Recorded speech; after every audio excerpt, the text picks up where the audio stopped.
Assalamualaikum warahmatullahi wabarakatuh. Perkenalkan, nama saya Mardian Safitri dengan NIM 2030106017 dari jurusan Tadris Biologi Fakultas Tarbiyah dan Ilmu Keguruan Institut Agama Islam Negeri Batu Sangkar. Kali ini, saya akan mengajak teman-teman untuk berkenalan dengan salah satu materi dari kriptogami, yaitu tumbuhan paku. Teman-teman pasti udah kenal tumbuhan paku, tapi pasti belum tahu dong klasifikasinya, cara reproduksinya, di mana habitatnya, dan apa saja peranannya. Bagi teman-teman yang penasaran, stay tune ya! Tumbuhan paku disebut juga dengan Cormovita berspora karena berkaitan dengan adanya akar, batang, daun sejati, serta bereproduksi secara aseksual dengan spora. Tumbuhan paku disebut juga tumbuhan berpembuluh karena memiliki pembuluh pengangkut. Tumbuhan paku atau Pteridophyta adalah divisi dari kingdom Planta yang anggotanya memiliki akar, batang, dan daun sejati serta memiliki pembuluh pengangkut. Tumbuhan paku merupakan tumbuhan berkormus dan berpembuluh yang paling sederhana. Karena terdapat lapisan pelindung sel atau jaket steril di sekeliling organ reproduksi. Sistem transport internal hidup di tempat yang lembab. Akar serabut tumbuhan paku berupa rizoma. Ujung akar dilindungi oleh kaliptra.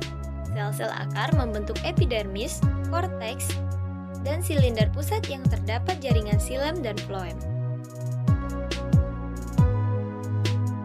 Ciri-ciri tumbuhan paku diantaranya adalah akar, batang, dan daun memiliki berkas pembuluh angkut berupa xilem dan floem. Dapat ditemukan di air, di tempat lembab, menempel pada tumbuhan lain sebagai epifit atau di sisa-sisa tumbuhan lain, dan sampah-sampah sebagai saprofit. Tidak menghasilkan biji, tetapi menghasilkan spora. Spora terdapat di dalam kotak spora atau sporangium. Kotak-kotak spora tersebut berkumpul dalam sorus. Sorus-sorus ini kemudian berkumpul di permukaan bawah dari helaian daun. Mengalami pergiliran keturunan atau metagenesis, tumbuhan paku yang kita lihat sehari-hari disebut sebagai generasi sporofit. Daun yang masih muda menggulung. Daun tumbuhan paku yang khusus menghasilkan spora disebut sporofil. Daun yang tidak menghasilkan spora disebut tropofil yang berfungsi untuk fotosintesis. Tidak berbunga, umumnya memiliki rizom atau batang yang terdapat di dalam tanah.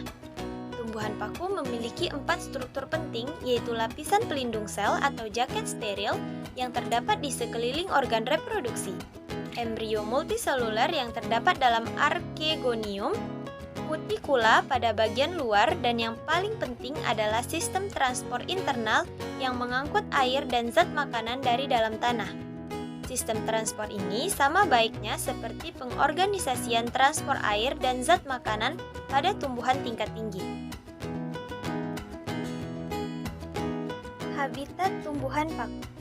Habitat tumbuhan paku ada di darat, terutama pada lapisan tanah, di dataran rendah, di tepi pantai, lereng gunung, 350 meter di atas permukaan laut, terutama di daerah yang lembab, dan ada juga yang bersifat epifit atau menempel pada tumbuhan lain.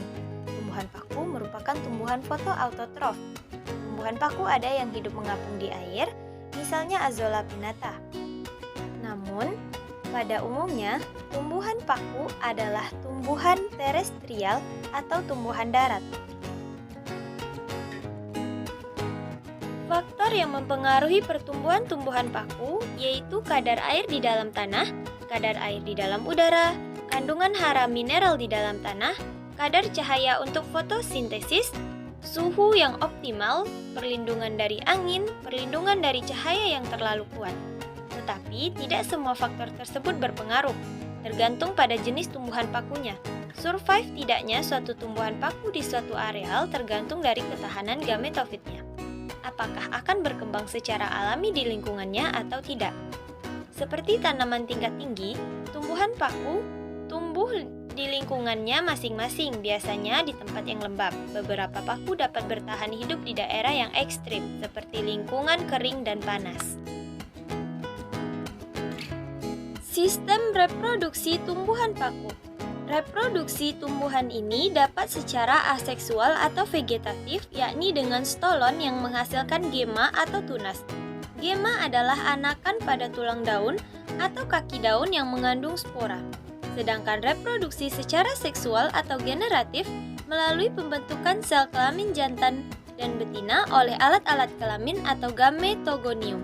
Gametogonium jantan atau antheridium menghasilkan spermatozoid dan gametogonium betina menghasilkan sel telur atau ovum. Seperti halnya tumbuhan lumut, tumbuhan paku mengalami metagenesis atau pergiliran keturunan. Metagenesis paku homospora, metagenesis paku heterospora, dan metagenesis paku peralihan pada umumnya sama. Ketika ada spora yang jatuh di tempat yang cocok, spora tadi akan berkembang menjadi protalium yang merupakan generasi penghasil gamet atau biasa disebut sebagai generasi gametofit yang akan segera membentuk antheridium yang akan menghasilkan spermatozoid dan archegonium yang akan menghasilkan ovum. Ketika spermatozoid dan ovum bertemu, akan terbentuk zigot yang diploid yang akan segera berkembang menjadi tumbuhan paku.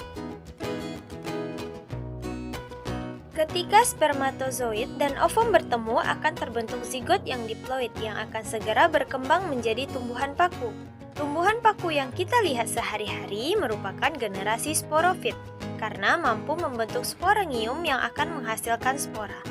Untuk perkembangbiakannya, fase sporofit pada metagenesis tumbuhan paku memiliki sifat yang lebih dominan daripada fase gametofitnya.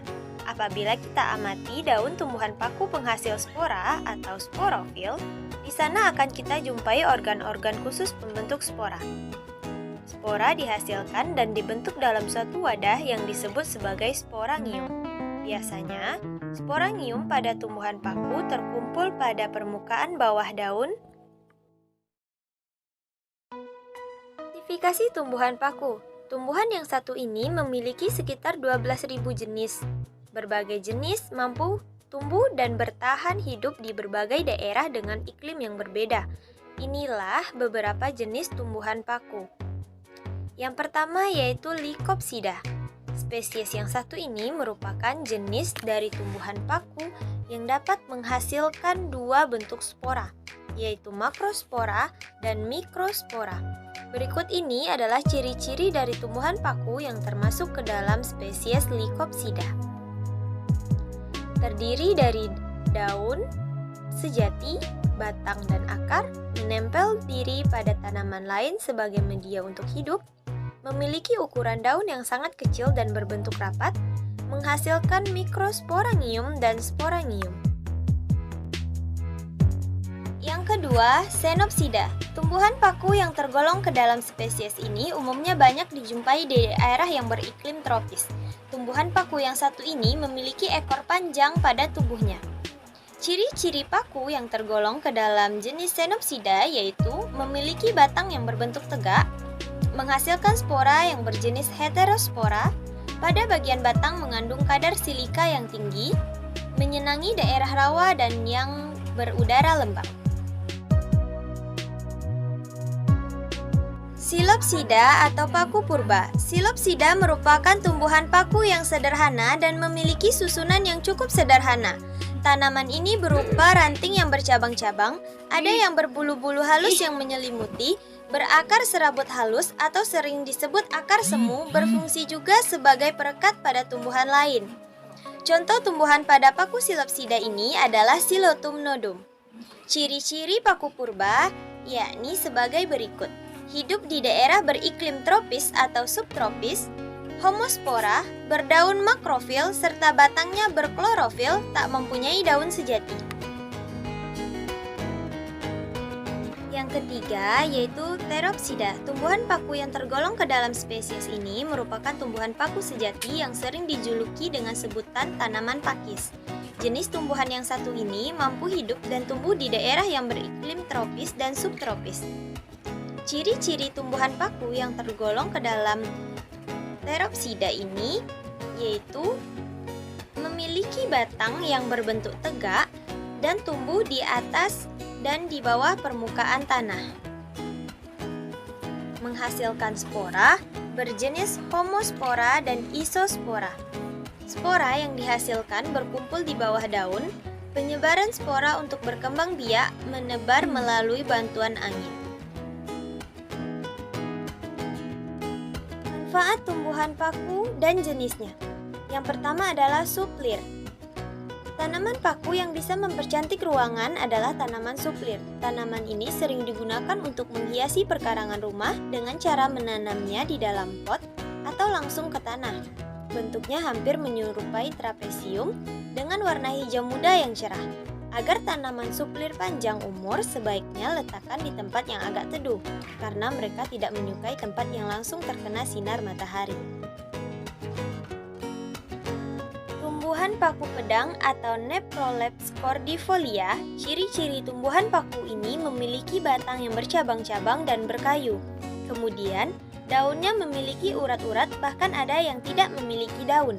Manfaat tumbuhan paku pedang bisa digunakan sebagai bahan pembuatan obat cacing, dapat mengobati kanker perut, bahan bangunan di daerah-daerah tropis, serta sayur-sayuran. Tumbuhan paku sarang burung, ciri-cirinya adalah bentuk ujung daun yang meruncing dan tepi daunnya berombak. Manfaat tumbuhan paku sarang burung bisa digunakan untuk obat luka memar, obat bengkak, dan lain-lain. Tumbuhan paku tanduk rusa. Daun tanduk rusa dalam bahasa Latin disebut dengan Falticerium bifurcatum. Manfaat tanduk rusa adalah sebagai obat-obatan penyakit gondok, obat bisul, menyuburkan kandungan, dan pereda nyeri haid.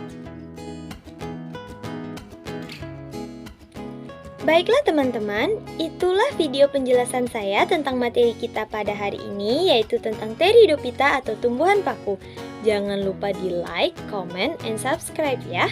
Saya mohon maaf jika ada kesalahan kata, salah ucap, serta salah tingkah. Saya Mardian Safitri, Assalamualaikum warahmatullahi wabarakatuh.